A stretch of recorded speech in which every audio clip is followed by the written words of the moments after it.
mga adik sa Mobile Legends dyan, hanggat sa hindi lumuluwa ang mata, tuloy ang laro. Hanggat sa hindi namamaga ang mata, ilan ang email. Ang kailangan mo kasi dyan, pagpuyatan mo para tumaas ang rank mo. Diba? Laruan mo ng Mobile Legends mga 1 week. Walang tulog-tulog, panigurado, meeting ka na rin. Tapos anime ka na rin. Yung dugo mo, kalimitan puti na. Pati yung mata mo, magiging puti na rin yan. Pagkagising sa umaga, agad. Pagkasapit ng tanghali, email. Pagka-break time sa trabaho, email. Pagkawin mo ng bahay bago ka matulog, pagka na matulog, matulog ka na lang ng madaling araw. Para puyat na puyat ka.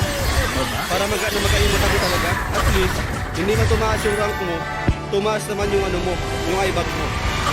Dapat kasi niyan, mag-focus ka lang sa Mobile Legends. Kahit kung may trabaho ka, mag-Mobile Legends ka. Para tanggalin ka na sa trabaho mo. Ha?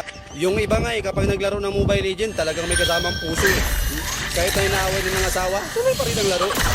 Anong asawa-asawa? Mobile Legends to, asawa ka lang.